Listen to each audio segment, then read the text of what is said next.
ተከታታዮች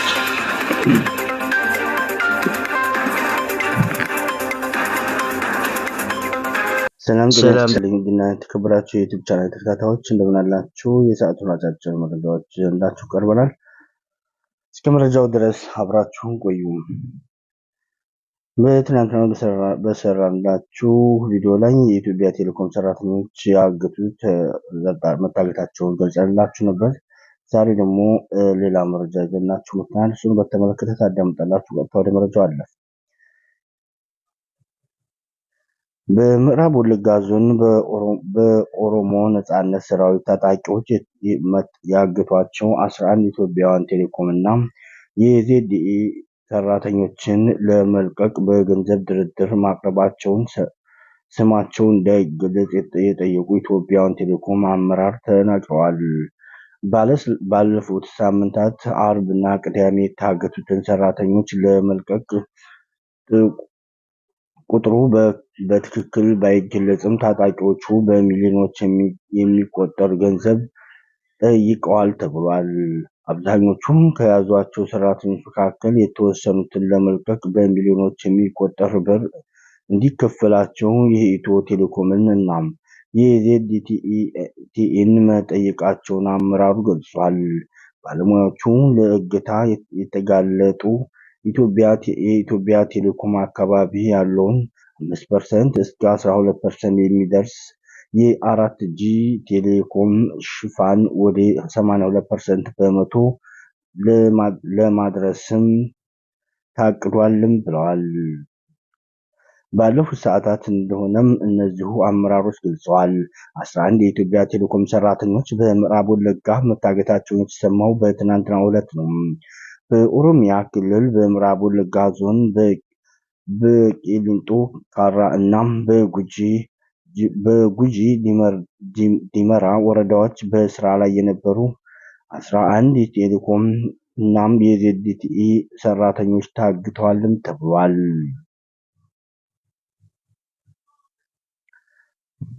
ባለሙያዎቹ ለእገታ የተጋለጡት ኢትዮጵያ ቴሌኮም አካባቢ ያለውን የ5 እስከ 12% የሚደርሰውን የ4G የቴሌኮም ሽፋን ወደ 82 በመቶ ለማሳደግ እየሰሩ ባሉበት ሰዓት እንደሆነም እኒሁ አመራር ገልጸዋል።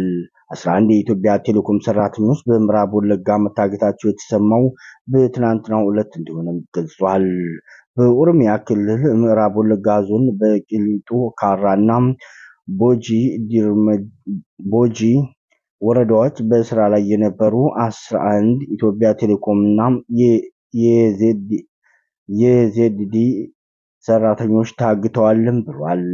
አጋሾቹ መንግስት ኦነግ ሸኔ ብሎ በአሸባሪነት የፈረጀው ወይም ራሳቸውን የኦሮሞ ነጻነት ሰራዊት ብለው የሚጠሩት ታጣቂዎች መሆናቸውንም ቢቢሲ ዘግቧል።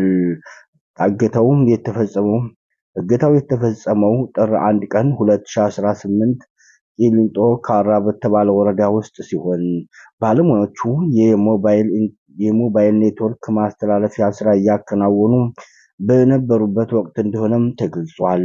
ታጋቾቹ መንግስታዊ የኢትዮጵያ ቴሌኮም እና የቻይናው ኩባንያ ዜድቲኢ ባልደረቦች ናቸውም ተብሏል።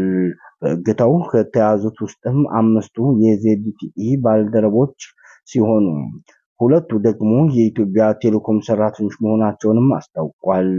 7ቱ ባለሙያዎች በአካባቢው የሚንቀሳቀሱ ታጣቂዎች ተይዘው መወሰዳቸውን ለደህንነታቸው ሲሉ ስማቸው እንዳይጠቀስ የጠየቁ አንድ የኢትዮጵያ ቴሌኮም ባለስልጣን አጋርተዋል። አርብ ረፋድ 4 ሰዓት ላይም በስራ ላይ ያሉ መታገታቸውን የተናገሩት የተቋሙ አመራር ሰራተኞቹ ዕቃቸውንና መኪናቸውን ትተው መወሰዳቸውን ገልጸዋል። የት እንደተወሰዱ አሁን በምን ሁኔታ ላይ እንዳሉ መረጃ ያለንም ሲሉ ገልጸዋል። በተጨማሪም የመጀመሪያው እገታ በተፈጸመ ማግስት 2 ቀን 2018 ደግሞ ሌሎች 4 ሰራተኞች በዚሁ በምዕራብ ወለጋ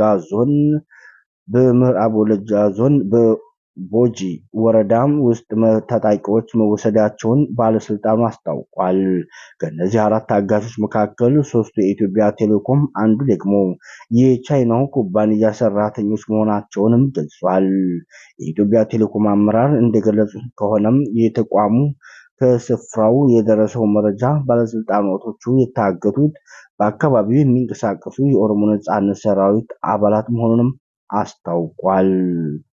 ክቡራኖቻችን መረጃውን ያገኘነው ከቢቢሲ።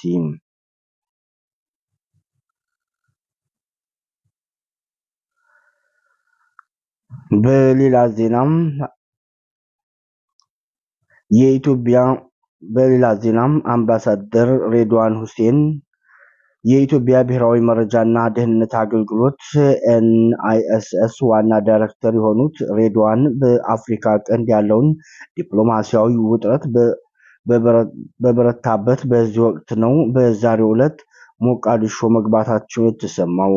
ሬድዋን ከጠቅላይ ሚኒስትር አብይ አህመድ ዶክተር የተላከውን መልእክት ለሶማሊያ ፕሬዝዳንት ሐሰን ሼክ መሐመድ ማድረሳቸውን ቦርከና በዛሬው ዕለት አስታውቋል። አምባሳደር ሬድዋን ሞቃዲሾ እንደደረሱም በቪላ ሶማሊያ ቤተመንግስት ከፕሬዝዳንት ሐሰን ሼክ መሐመድ ጋር መገናኘታቸውን ጋሮዌ ኦንላይን ዘግቧል። አምባሳደሩም ስላደረሱት መልእክትም ዝርዝር ይዘት ይፋ ያደረጉ ሲሆን የኢትዮጵያ ሆነም የሶማሊያ ባለስልጣናት ስለ ዕለቱ ውይይት የሰጡት ይፋዊ መግለጫም የለም።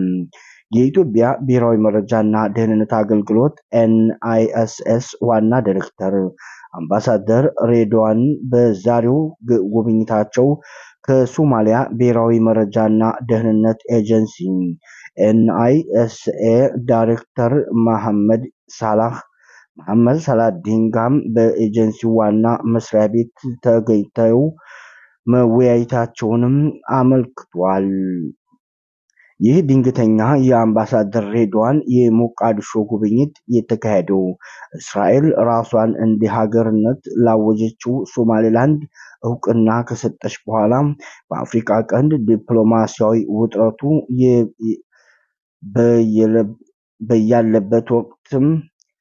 በለየለት ወቅት መሆኑንም አስታውቀዋል። ክቡራኖቻችን ለሰዓቱ ያዝላችሁ መረጃ እስካሁን ይመስል ነበር። የዩቲዩብ ቻናላችንን ሰብስክራይብ ያደርጋችሁ ቤተሰብ እንድትሆኑ በአክብሮት እንጋብዛለን። ላይክ፣ ሼር ያደርጋችሁ እንድታበረታቱን በድጋሚ እንጋብዛለን። በሌላ ፕሮግራም እና በሌላ ዜና እስከምንገናኝ ድረስ መልካም ቆይታ እያልን በዚሁ እንሰናበታለን። ባይ